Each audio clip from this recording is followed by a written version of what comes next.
자, 이번 강좌의 가장 키가 되는 것은요, 몇 가지로 볼 수 있느냐? 네 가지로 연상하시면 되겠습니다. 그 네 가지 중에 첫째가 무엇인가 보면 선매에 대한 대상과 가격, 이걸 꼭 표시를 해 두시기 바랍니다. 자, 그렇다면 이렇게 정리해 봅시다. 첫 번째, 선매라는 것은요, 자, 이거는 우선 협상 기회를 주는 것이 선매권이 아닙니다. 선매권이 아니고 우선 협상 기회를 주는 거예요.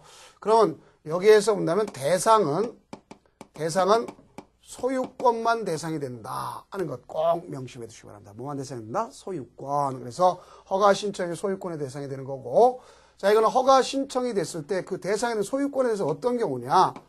실수요성으로 쓰고 있지 않는 거, 또는 공익 사업 용지에 필요한 것이다. 이게 포인트예요, 여기에요. 또 중요한 것은 가서 절차가 있죠. 절차는 우리가 언제를 기점으로 하냐? 신청일을 기준점으로 한다. 그래서 신청일을 기준점으로 해서 1월 내에 가서 선매자를 갖다 지정하고, 그로부터 1월 내에 가서 협의 선매하는구나. 요게 되는 겁니다. 근데 여기 앞서 개시는 15일 내 선매 개시하는 거구나. 이렇게 우리가 보시면 돼. 개시를 갖다 한다. 이렇게. 자, 다음. 그러면 여기서 중요한 것은 가격이 중요한 겁니다. 가격. 가격은 무슨 가격? 감정 가격. 그래서 만약에 이게 어디가 감정인지 어디가 공신이 모르면 우리끼리 기분 나쁘게 생각하지 말고, 자, 우리 동양과 서양 사람 차이점이 뭐냐? 자, 우리는 동양은 때려박서부터 시작하죠. 서양은 먼저 썸빵 내립니다. 썸빵 맞으면 어떻게 되죠? 감정 상하죠. 아, 썸빵 맞으면 감정 상한다 생각하면 편합니다. 자, 그래서 이렇게 보면 되겠고, 적힌 가격이 낮으면 낮은 가격을 한다. 이게 여기에 포인트다. 그걸 볼 수 있겠고요. 협의가 이루어지지 않으면 지체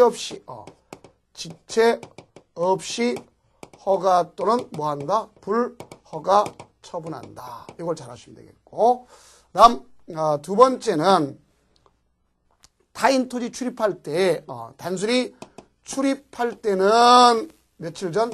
7일 전까지 예약하는 거고, 자, 장애물을 제거하거나 물 제거나 아니면 일시 사용하겠다 그러면 3일 전에 통지해 주면 되는 거다 하는 것을 하시면 되겠습니다. 자, 또 하나 중요한 부분이 되는 것은 여기에 중에서 그 장애물을 제거하게 되면 무슨 문제 생겨요? 손실보상 문제 생기죠. 손실보상 문제는 행위자가 해주는 게 아닙니다. 그걸 잘 하셔야 돼요. 그래서 이거는 행위자가 속한 행정청 또는 그 사업 시행자, 비행정청 사업 시행자가 하는 것이다. 행위자가 하는 것이 아니다 하는 거 꼭 포인트로 잘 아시면 되겠습니다. 다음 세 번째는 무엇이 있는가? 그런다면 공청을 연다는죠. 그래서 국토계획법상에 자, 우리가 했을 때 청문하는 것. 그래서 여기 세게 발음을 했죠. 국청을 열면 어떻게 한다? 개도 실토하더라. 볼 수 있겠죠. 개도 실토하더라. 그러니까 이건 뭐냐? 개발행위 허가 취소할 때 분명히 청문을 하도록 되어 있는 거고, 청문 들을 청자. 그다음 비행정청이 도시군객시설 사업에 대한 지정 취소할 때, 또 실시 인가 취소할 때, 토지거래 허가 취소할 때, 요때 다 뭐 한다고 볼 수 있냐면 청문을 한다 하는 것을 아시면 되겠고요. 자, 마지막으로 하나 우리가 아셔야 될 것은 바로 뭐냐? 여기 도시개발법 중에서요, 가장 중요한 포인트가 되는 것이 있겠죠. 자, 뭐냐? 어떤 도시를 누가 어떻게 건설할 것이냐 이거였지 않습니까? 그 중에 이제 어딜 배웠냐? 어떤 도시라는 말을 했죠. 그 청사진이라고 했죠. 소위 청사진. 청사진은 뭐라 그러면 개발계획이라는 거예요. 개발계획, 도시개발계획. 그래서 청사진은 그 수립 시기가 중요하다 그랬죠. 그래서 수립 시기는 가서 여기 구역이 있다. 구역 지정 시에 하는 것이 원칙이지만, 이게 원칙이지만 후회할 수 있는 경우가 있다. 그래서 후회하는 것은 뭐라고 우리가 공부했냐면 공자 생균 외주다. 이걸 보냈어요. 그래서 공모에 선정했다. 자연녹지, 생산녹지, 균형발전을 위해서 가져간 것, 자연환경보전 제외, 도시적 외, 주거지역, 상업지역, 공업지 전체 합의 30% 이하. 그럼 여기 보면 공모 빼놓고 나머지는 자 이걸 기습적으로 발표하는 겁니다. 기습적 발표. 왜? 투기 방지하기 위해서. 그러니까 구역 지정부터 해놓고 가는 건 기습 발표죠. 따지고 보면. 자 다음 여기 보면 이때 이것에 대해서 동의 요건은 어떻게 돼 있다. 그럼 동의 요건은 어떤 방식으로 할 거냐.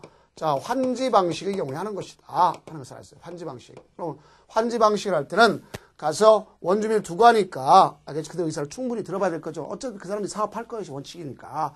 그래서 이때는 면적의 3분의 2 이상과 총수의 2분의 2 이상 동의를 얻는다. 이상. 그리고 이때 면적은요. 사유지부터 하는 거예요. 사유지부터. 그리고 나중에 와서 국공유지를 포함시키는 겁니다. 자, 여기 총수는 공유했다 그럼 대표는 한 사람. 이제 뭐가 있냐면 그건 나중에 또 배우겠지만 집합 건물은 각각의 한 사람 이렇게 되어 있습니다. 그다음에 여기 동의를 받지 않아도 되는 거. 여기 중요하겠죠. 동의받지 않아도 되는 경우는 누가 있느냐?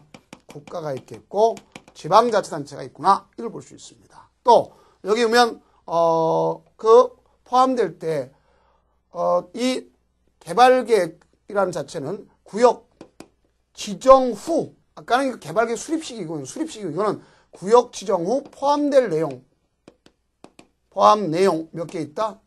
4개가 있다. 그랬죠. 4개. 그래서 4개를 보냈어요. 임단은 빡세게 해야 된다. 이랬지 않습니까? 그래서 여기 보면 임대주택 같은 입주자의 임대주택 같은 거의 건설 계획 이게 중요한 거고 그다음 단계적으로 추진할 수 있는 것 방법 구역지정 도시개발구역 바깥에 기반시설 설치 비용 부담 계획 그다음에 세부 목록 같은 경우 구역이 지정돼 누구 땅 들어간지 안 들어간지 알 수 있는 거 아닙니까? 자, 이게 여기에 가장 키 핵심적인 포인트다 하는 것을 아시면 되겠습니다. 자, 그 다음에 이제 봤을 때 우리는 조화로운 자족도시가 된다. 자족도시 얼마를 기점을 할 거냐? 330만 제곱미터 이상을 이야기한다. 이래 볼 수 있습니다. 요게 이번 강좌의 가장 키포인트라는 걸 잘 이해하시면 되겠습니다. 여기에서 출제된다는 거 꼭 명심해 두시기 바랍니다. 자, 그럼 다음 강좌 이제 구역 나가도록 하겠습니다.